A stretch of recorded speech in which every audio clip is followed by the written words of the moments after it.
Number one asks us to explain how these places shape the realities of those countries. And so, starting with Brazil and the Bolivians, with the Bethlehem Steel, the U.S. Steel Company controlled important mineral resources like manganese that were used for this steel production. And so, with Brazil, this left them with little profit, and that these exports, the profit was mainly going to these exports for these foreign companies, which mainly got all that wealth. And so this left the workers working in poor conditions and leaving them with low wages.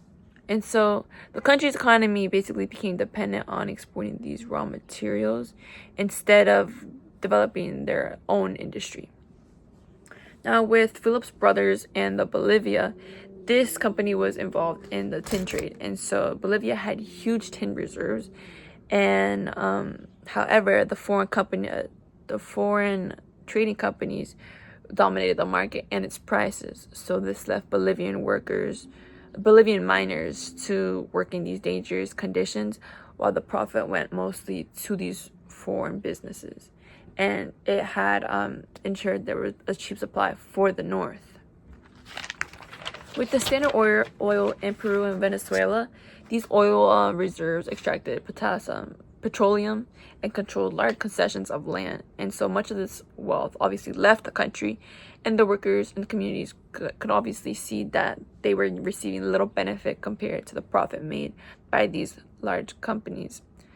And similar to that with the Gulf oils, this was the oil wealth was enriched to these foreign companies and the political elites, while leaving Venezuelans poor and affecting these local environments and destroying them basically. So with the Pentagon and Chile, it acted as a military enforcer, making sure that Chile's copper remained cheap. And so basically its military involvement maintained governments that were favorable to U.S. businesses. Now, with the CIA, it intervened politically, preventing the rise of socialist-leaning leadership and destabilizing the country to protect U.S. geopolitical interest. Now, when it asks, why does Makhno connect the military power of the U.S. with the Amazon forest? Well, Makhno argues that the U.S. military power requires a constant flow of raw materials, all of which can be found in the Amazon rainforest. And so the military is also a tool to secure that strategic warehouse of the Amazon to maintain that global industrial dominance. Question 2 says to explain what Galeano argues with the phrase, for the course in Latin America, its resources are always surrendered to imperialism in the name of its lack of resources. And so I think that the way he's explaining this, in the name of lacking the resources, is sarcasm, because the whole argument is saying that Latin America is poor and is moving backwards when it comes to managing their money. But the whole reason it's like that is because imperialist nations like the U.S. and Europe think that Latin America lacks technology, doesn't know how to mine their own land. So they must surrender its resources to these foreign corruptions who supposedly do have those resources. When the only reason that it's like this is because the only reason that this nation is kept poor is because the profits are being sent abroad and is not being reinvested locally. And I think a good example of this is the Bolivian tins that is mentioned in the book in the near beginning, because international interests would argue that Bolivia is poor and it's underdeveloped and it lacks resources to mine its own mines, to mine its own tins. And so in reality, foreign corruptions took control over these mines and they extracted all the wealth, and it's safe to assume left millions of holes in the ground and didn't do anything about all the people killed of lung disease. And I think that it's safe to assume all these people did die because of the environment they were in, and then the environment they were left with a bunch of holes in the ground, and it's kind of like common sense to assume that nothing was done with the mines. They didn't assist with that. They didn't assist with the families of all the workers who died from that, and just left the nation like that because they got what they wanted. So. Question 3. According to the book, please explain how Standard Oil and Shell have plundered Latin America, and Brazil in particular. And so the Standard Oil and Shell controlled industries like Venezuela, Brazil, and other parts of Latin America. Galeano explains throughout this chapter that the oil extracted was mainly, like, all the profit was mainly going to these foreign companies. And so, for example, the prices of the Venezuelan crude oil kept falling while producing countries earned less money, even though the oil demand was increasing. And in Brazil, companies dominated the oil industry and influenced governments so that foreign corporations have benefited more than the local economies. And so when it's the second part with the odd inversion of the laws of the market, normally when demand increases, the prices had gone up. But Galeano explains how the opposite had happened. So as the global demand for oil increased, the prices of crude oil paid to produce countries had fell. And so at the same time, these companies paid more for gasoline and other oil products. And basically, as oil companies controlled prices that were benefiting them, they were also hurting producing countries. And then for the last part, explain how the cartel was born in 1928. Well, Galeano explains how these big companies like the Standard Oil, the Royal Dutch Shell, and BP had met up and agreed to divide all these global oil markets and coordinate prices, basically while coordinating all these prices instead of competing with each other. So by acting together, they were able to control production, the prices, and the profits that were going across the world's global supply. So number 4 asks us to reflect on this week's chapter, what caught your attention, and what is new, surprising, and problematic. And I think that the way Galeano speaks, a lot of his things could be like a little like biased. Like he tells the truth in his messages, and like he'll explain how imperialist nations take from this because they think we lack resources, and the word lack doesn't really make sense because this is where all the resources are being from. Like the US would be nothing without taking from these countries like Latin America. And so I think it's interesting to see the way he explains everything. And I also think the way the US is being described in these chapters, it's kind of so stupid because they take so much, but you can only take so much before you run out. I mean, these environments in Brazil, Bolivia, and Venezuela, like all these countries are being ruined. Mines are being left there. People are being killed of diseases, assuming because they work in poor conditions, they have poor wages, and what is gonna happen decades from now when all the resources are being taken, the land is dead, and everything. So I think that is also problematic because you would think as the U.S. has so many smart people that you would figure out a better approach to this. But at the end of the day, it all comes to money. Like throughout these chapters, we received that it's all about money and power, and everybody just has a territorial issue. So everybody's always taking. But you can only take so much. So I think that is important to note in this chapter. The 5th question asks, why Haitians and Dominicans feel so much animosity against each other according to the documentary. And so a lot of this bundle of hatred comes from the politics, the history, and the race. But a more specific example that they had shown they had talked about in the documentary was a massacre that had happened in 1937 that was ordered by Dominican dictator Rafael Trujillo, which killed thousands of Haitians that were near the border. And so there started this resentment and this deep fear between the two. The second part asks why Haitians are more connected with African history while Dominicans are with Europeans.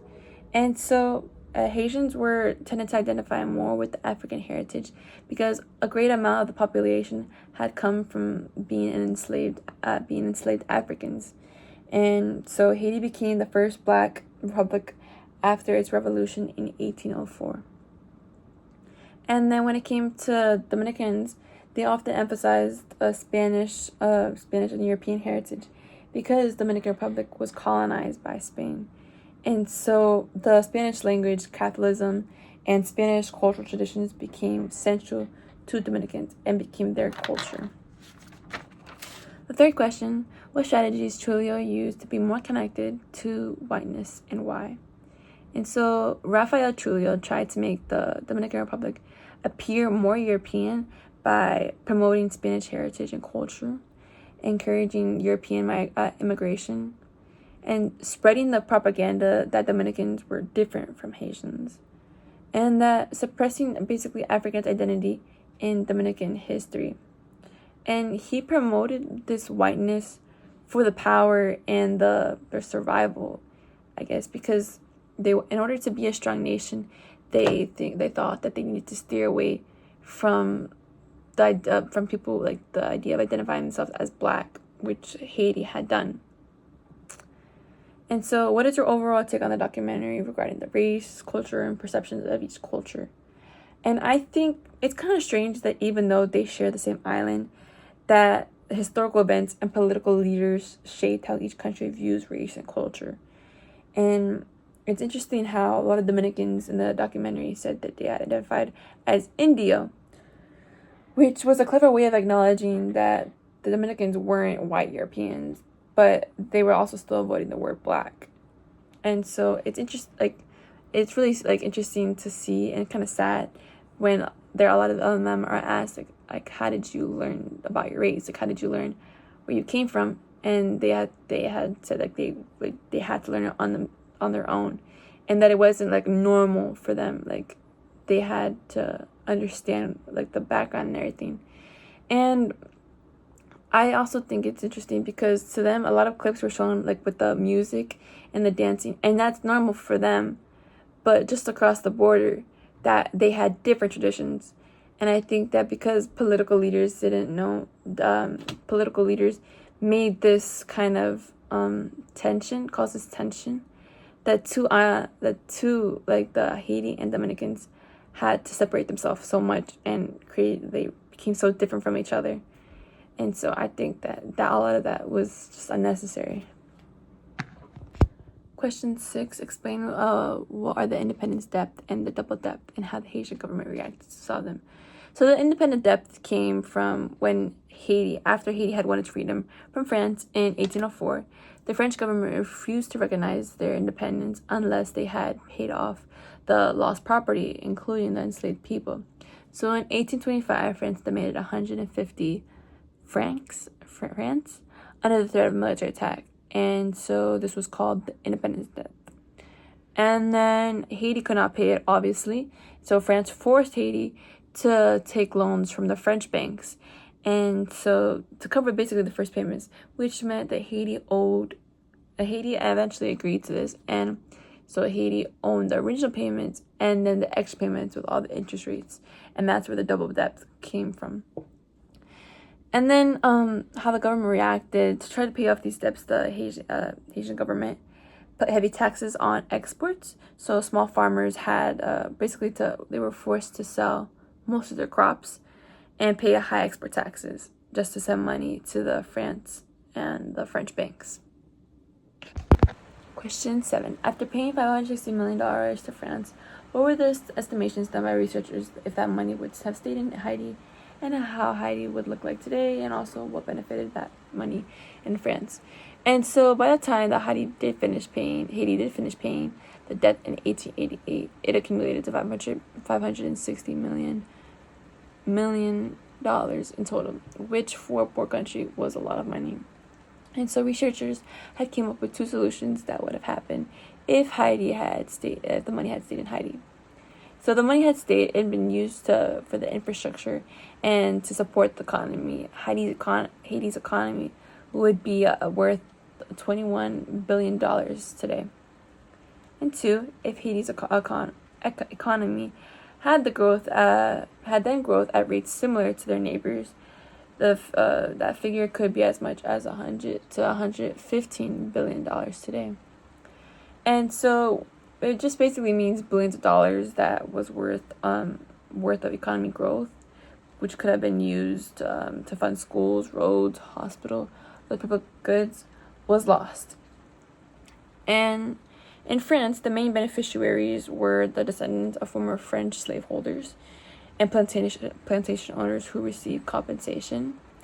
Parisian banks that made huge profits from the loans, and the French investors for whom the Haitian debt payments became reliable income. And so, while the money was vital for Haiti survival at the time, for French elites, it was just extra income, and it helped basically establish France's international banking system. Question 8. Why France and the US decided to remove Jean-Bertrand Aristide that made the other countries to claim reparation? And so President Jean in 2003 had started a campaign demanding reparations from France for the independent debt. And this basically feared the US and French officials. And so France feared that paying Haiti could encourage other former colonies to make similar claims, and so it would open financial and political pressures on former colonial powers. And because of this, the US government also opposed Jean for political and strategic reasonings, often claiming to protect stability or prevent violence.